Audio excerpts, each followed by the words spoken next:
A gente começa a edição desta sexta-feira falando com Iago Almeida de Seritinga, que está aqui para falar com a gente desse caso da injúria racial que foi registrado nesta semana em Pouso Alegre. Iago viu a vítima e agora ouve de novo porque a vítima não ficou contente com o que constou no boletim de ocorrência registrado pela Polícia Militar. Boa noite, Iago. Boa noite, Marcos. Boa noite a todos que acompanham o Mando News.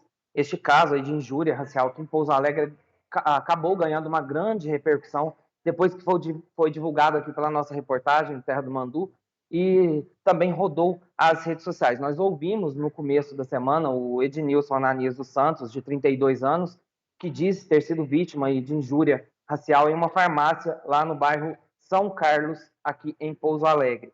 O boletim de ocorrências foi registrado apenas como ameaça e não teve nenhuma citação sobre o caso de injúria racial. Por isso, Ednilson procurou os advogados e o Edinaldo procurou os advogados que o orientaram a voltar à delegacia e pedir uma alteração no registro feito pela Polícia Militar. Ele, em nova entrevista à nossa reportagem, contou que buscou esses advogados então e agora também está na busca aí de alterar este BO.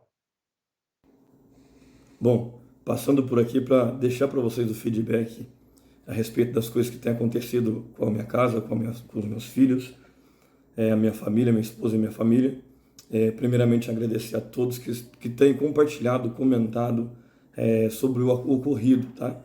Deixando para vocês o feedback, como no boletim foi registrado no dia do ocorrido, não registrou injúria racial e nem crime racial, somente por agressão. A gente já mudou, já tomou as medidas cabíveis juntamente com os advogados, já foi revogado a petição de outro boletim, a retificação do boletim, pois mesmo na numeração que passaram para a gente, não se encontra nada, tá? O boletim de ocorrência está vazio e não foi terminado o boletim de ocorrência. Então, juntamente com os advogados que estão junto com a gente nessa causa, a gente já pediu a correção e retificação desse boletim para que o fato, para que a lei possa ser feita e a justiça possa vir trabalhar em cima desse ocorrido, tá? Então, muito obrigado a vocês que têm nos ajudado nessa caminhada. E mais uma vez pedir para vocês, não deixe que isso passe impune. Se aconteceu na sua casa, na sua família, vamos pôr um basta nisso, tá? Vamos pôr um basta. Independente do que aconteceu, se for racial ou não racial, não independente se for crime, vamos fazer com que a justiça seja feita, tá bom? Muito obrigado. Deus abençoe de coração a todos vocês que têm nos ajudado. Nós entramos em contato com a Polícia Militar e questionamos a falta de citação da injúria racial no boletim e recebemos a seguinte resposta, abre aspas, segundo interpretação dos militares que atenderam à ocorrência, não houve elementos para injúria racial, porém houve ameaça, fecha aspas. Mais cedo, nós conversamos também com Pamela Vindilino, que é jurista e ativista do movimento negro. Ela veio até a nossa redação e eu a questionei também se era possível fazer essa alteração no boletim de ocorrências para que essa citação aí da injúria racial fosse feita. Sim, a vítima tem o direito de modificar, então ela precisa ir até a delegacia, ou pedir ratificação, ou pedir a mudança, vai fazer um novo boletim de ocorrência, colocando exatamente o crime, no caso, injúria racial. Você vai tipificar na lei o que aconteceu, para que essa pessoa possa responder pelo que ela fez, não pelo que a polícia achou que aconteceu, né, que foi ali tipificado como ameaça, mas não, foi injúria racial, como a própria vítima falou. Neste caso, então, a gente pode dizer que houve um erro da Polícia Militar? Acho que houve uma confusão, porque o agressor também estava ali muito exaltado, querendo partir para cima da vítima, indo para cima, e a polícia agiu, acho que da maneira ali como deveria, nesse caso, para impedir a agressão. Mas deveria ter escutado a vítima, né, que já estava falando ali que era racismo. Então, teria que ter escutado a vítima, levado os dois e tipificado da maneira como a vítima estava falando. A gente tem visto um aumento de casos, nos números de casos de racismo e também de injúria racial de 2022 para este ano. O que você acha que ainda falta aí para a sociedade para que esse tipo de crime acabe? Entender que as pessoas são diferentes, mas que a gente não pode tratar elas como as diferenças como algo que vai excluir, mas sim que vai agregar e não segregar as pessoas. Você excluir alguém pela cor da pele, pela etnia, sabe, por um país diferente que ela veio. Por exemplo, nós temos aqui no São Geraldo muitas pessoas que vieram no continente africano, né? E aí você vai excluir essas pessoas, vai segregar porque não é igual a você? Por isso que a lei vem e diz, você não pode fazer isso porque é crime.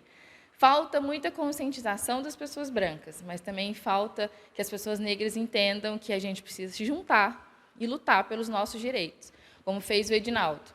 Né? A identidade racial dele estava tão forte que ele conseguiu identificar que ele estava sendo perseguido dentro da farmácia e sendo apontado como quem estava cometendo um furto ou um roubo, porque ele era uma pessoa preta, a única pessoa preta que estava ali. E houve uma recente mudança na lei, as penas aumentaram. Queria que você explicasse um pouco para as pessoas qual é a nova lei, qual a nova pena. Então, injúria racial, as pessoas têm que entender que é assim, quando a gente liga a TV e tem racismo no esporte, aquele jogador específico é chamado de macaco, é jogado banana para ele ali no meio do jogo, é para ele. Então, isso é uma injúria racial. Mas, por exemplo, se uma pessoa, eu, quiser acessar um ônibus, entrar num circular, e o motorista virar para mim e falar assim, olha, eu não tenho nada contra você, mas nesse ônibus não entram pessoas pretas. É sobre mim, mas é sobre uma coletividade de pessoas parecidas comigo, que estão sendo impedidas de acessar o seu direito de ir e vir, o seu direito de acessar um transporte público. Isso é racismo. E aí, antes, as pessoas tratavam a injúria racial como algo assim muito pessoal. Não é um crime que afeta diretamente o Estado ou a coletividade. O STF vem, traz o texto da Constituição Federal, que fala que não tem essa diferença. A Constituição ela fala que racismo é crime. E injúria racial também deve ser, porque não tem essa diferença constitucional. Então, agora, racismo e injúria racial têm o mesmo peso. São crimes inafiançáveis e imprescritíveis, ou seja, ele acontece hoje, mas no momento que eu quiser fazer a denúncia, e a denúncia correta, a pessoa que foi vítima desse crime de injúria racial pode fazer. A Pague Menos, drogaria onde tudo teria acontecido, divulgou uma nota logo após esse ocorrido e disse que repudia todo e qualquer ato de discriminação e violência e informou que o funcionário acusado aí como autor desse crime de injúria racial não faz mais parte do quadro de funcionários da empresa. Marcos. Obrigado, Iago Almeida. A gente também já procurou aí a defesa desse homem denunciado, aí, acusado de injúria racial. Não encontramos. Caso ele ou a defesa dele queira se manifestar, o Terra do Mandu abre o espaço aqui.